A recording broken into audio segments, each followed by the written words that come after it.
Bonjour à tous, bienvenue sur la chaîne Pokéfinance. On se retrouve pour une nouvelle vidéo d'analyse sur un item qui fait parler de plus en plus, les fameux bundles qui viennent un petit peu donc d'arriver dans tout ce qui est collection Pokémon. Dans un premier temps dans cette vidéo, je reviendrai sur le bundle en général, très rapidement en surface. Ensuite, je vous donnerai une explication plus approfondie du produit, ainsi que son historique. En troisième point, on aura une fameuse comparaison avec l'item que j'apprécie tout particulièrement, qui sont les ETB. Enfin, en quatrième point, on aura notre fameuse stratégie d'investissement. Et en cinquième point, je viendrai conclure pour savoir si le bundle sont une alternative intéressante aux ETB et est-ce que même les bundles Pokémon sont en fait une nouvelle source d'investissement. Alors les bundles, donc il faut savoir que quand on les compare très rapidement voilà, à une ETB, c'est un prix qui est beaucoup plus abordable, c'est en fait un compromis pour notamment ceux qui ont des budgets assez limités, c'est un format très spécifique, vu qu'on est sur un format très compact, et lorsqu'on compare à une ETB, pour le stockage, c'est quand même beaucoup plus intéressant. Est-ce qu'en fait c'est un investissement ou bien pour un plaisir d'ouverture? Je pense qu'on peut se comparer un petit peu aux deux. Je trouve que c'est une réflexion assez intéressante.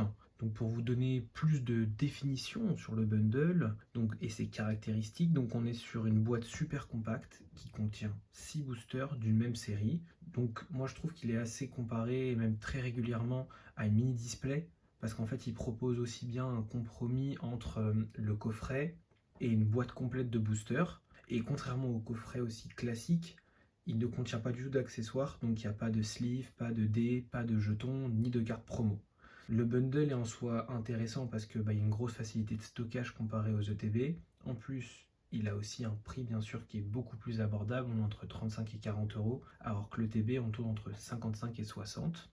On a une composition qui est claire, pas de carte promo, rien d'aléatoire, rien de superflu, on a seulement les boosters. Donc pour revenir sur l'historique des bundles en général, il faut reprendre l'historique global des items Pokémon, donc notamment avec en premier on avait les fameux boosters individuels donc qui sont vendus à l'unité en magasin. Ensuite bien sûr on avait ces fameuses displays qui contiennent 36 boosters et c'est principalement dédié aux collectionneurs et aux compétiteurs. Et ensuite, on a vu donc les fameux coffrets spéciaux donc, qui contiennent de 4 à 10 boosters, accompagnés souvent donc de cartes promo, de pièces ou d'accessoires, vraiment ça dépend. Et donc là où on voit qu'il y avait quand même un marché potentiel, c'est qu'on passait soit de 1 booster à l'unité, à 4 à 10, à 36. Donc il y a quand même une marge, d'où je suppose l'introduction donc du fameux booster bundle en général, d'ailleurs pas booster, mais booster bundle potentiellement. Donc là on est sur une première apparition des bundles de 6 boosters qui remontent à la série donc Écarlate et Violet, donc en 2022. Et vraiment, c'est, je pense, une introduction de la part de Pokémon Company comme une alternative en fait plus abordable, notamment par rapport à une display quand même de 36. Ça fournit une option d'achat vraiment qui est intermédiaire et qui permet donc de ravir aussi bien les collectionneurs que potentiellement aussi les investisseurs d'un côté.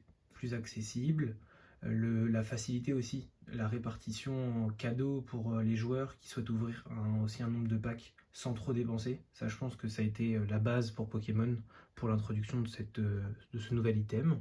On a aussi donc quelques extensions bien sûr qui ont bénéficié de cet ajout d'items. On a donc Écarlate et Violet en 2022, on a aussi donc Évolution à Paldea en 2023, Flamme Obsidienne, il y en a beaucoup et maintenant de toute façon dès qu'une série sort, les bundles font partie des items à aller chercher, que ce soit pour les collectionneurs ou les investisseurs pour nous. Donc vraiment, contrairement donc aux ETB, on l'a vu, qui inclut les accessoires, etc., les bundles c'est tout simple, c'est 6 boosters et un packaging super compact. C'est vraiment aussi ça, je pense, qui a joué sur la potentielle popularité des bundles, qu'on a pu voir que depuis leur introduction, c'est devenu donc un super standard, c'est super apprécié par les collectionneurs, et je sais que là, on a bientôt aussi notamment les bundles 8.5 qui vont sortir, et ça va être une guerre sans merci pour réussir à en avoir un. Et en fait, ça permet d'acheter plusieurs boosters, donc à un prix réduit pour les collectionneurs et les investisseurs, et c'est souvent normalement plus facile à trouver déjà que les displays en général, puisque trouver une display scellée de 36 boosters c'est quand même assez compliqué, mis à part si on commande sur internet et où potentiellement on en trouve une en tabac, mais c'est vraiment très rare. Et c'est aussi une super alternative aux ETB où certainement, même régulièrement, on galère à en trouver aussi en magasin. Donc ça offre quand même une super possibilité et je pense aussi que c'est dû à ça que la popularité des bundles n'a fait qu'augmenter. On va passer maintenant donc surtout à la comparaison avec les ETB, donc les avantages, les inconvénients. Je nous ai fait un tout petit tableau pour un petit peu récapituler un petit peu tout ça. Donc on a dans un premier temps les prix. Donc on sait que le bundle c'est entre 35 et 40 euros et l'ETB par contre c'est entre 55 et 60. Donc on voit quand même que le bundle en soi est moins cher. Donc sur ce point-là quand même plus intéressant. Au niveau du contenu, on a 6 boosters sur le bundle, de 9 à 10 boosters plus accessoires sur l'ETB. Bon, qui est passé à 9 maintenant, et je pense que ça ne remontera plus jamais. Quel dommage. Donc au niveau du nombre quand même d'items qu'on retrouve à l'intérieur, soit de l'ETB, soit du bundle, on est quand même avantagé sur l'ETB en tant que tel. Au niveau du format, compact et facile à stocker pour le bundle, et beaucoup plus volumineux au niveau de l'ETB. Donc c'est le bundle aussi qui tire son épingle du jeu. On a un attrait aussi pour la collection qui est quand même une super alternative au niveau du bundle, j'en parlais juste avant, mais un peu réduit toujours sur le TB qui est beaucoup plus prestigieux, qui est vraiment beaucoup plus collectionné aussi. Donc pas d'accessoires pour le bundle et plutôt sleeve, jetons, dés, séparateurs, etc. pour le TB. Et en plus, donc si on prend vraiment l'intérêt unique de l'investissement, au niveau du bundle, comme je l'ai pu le noter, c'est assez incertain et on a un manque de recul puisque l'item est sorti il y a pas assez longtemps pour quand même qu'on puisse se dire on a une visibilité assez longue, on peut se dire que le bundle peut être très intéressant sur le futur. Mais par contre sur le TB, à contrario, on a un historique de valorisation qui est beaucoup plus solide, beaucoup plus long, comme c'est un item qui existe depuis beaucoup plus longtemps, plus simple pour nous aussi de se projeter. Si je dois donc faire un petit récapitulatif de ce tableau, pourquoi est-ce qu'il faudrait choisir le bundle? Donc déjà c'est idéal pour ceux qui veulent juste ouvrir des boosters sans payer un prix trop important. C'est un format qui est super pratique pour les petites collections ou les collectionneurs nomades, s'ils changent beaucoup d'appart, etc.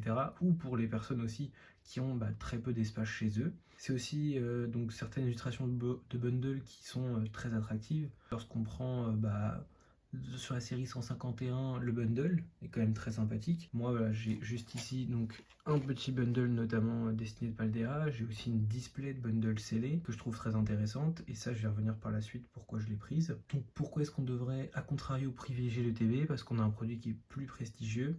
On a un historique de validation aussi qui est beaucoup plus stable. On a donc plus d'accessoires, donc c'est aussi beaucoup plus attractif pour les collectionneurs purs et durs. Et en général, les ETB aussi sont plus rares en tant que tels et donc le prix va monter beaucoup plus rapidement. Donc là, on va passer à notre stratégie d'investissement pour les bundles et on va se demander est-ce que c'est un placement qui est réellement fiable ou non. Pour ça, donc je suis allé notamment sur eBay, comme je vous le disais, je check les prix assez régulièrement des articles et des items. Donc je parlais de Destinée de Paldea. On voit donc c'est un prix d'achat qui est à 35 euros. Aujourd'hui, on tourne autour des. Donc maintenant, on est quasiment à 70 euros. Entre 60 70, bon, c'est plutôt autour de 70, mais ça fait quand même plus 71% environ du prix, ce qui est quand même super intéressant en tant que tel. J'ai pris cette série non pas comme ça au hasard, juste pour vous montrer qu'on est sur une série qui a été très longtemps boudée et que le bundle a quand même pris une sacrée cote. Et parce que j'ai donc, comme vous pouvez le voir sur la deuxième en tête, c'est la deuxième page, pris aussi l'exemple des bundles 151. Donc on était sur une série qui était super hype, attendue par tout le monde, out of stock quand même assez rapidement un peu partout, que ce soit au niveau des ETB, des bundles, des boosters, même avec les quelques restocks qu'il y a pu y avoir. Donc on voit qu'il y a une différence de prix en tant que telle sur les deux bundles, mais elle n'est pas abyssale. On est sur une différence de prix qui se joue à quelques dizaines d'euros grand maximum, qui fait que même les séries boudées peuvent devenir intéressantes. Et là où je suis descendu encore un peu plus bas, c'était pour regarder aussi les prix des displays.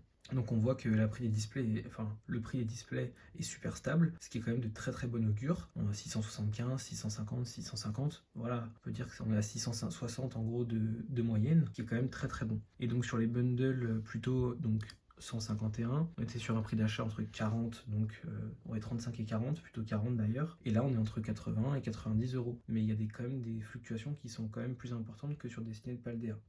Sur les ETB par contre, les ETB quand on prend notamment 151, une ETB 151 c'est entre 220, 270 jusqu'à 300 euros, donc on voit quand même une énorme explosion. Et pour moi en fait les bundles peuvent suivre donc une tendance similaire en soi aux ETB, mais avec je trouve donc moins de certitude sur le long terme en tant que tel.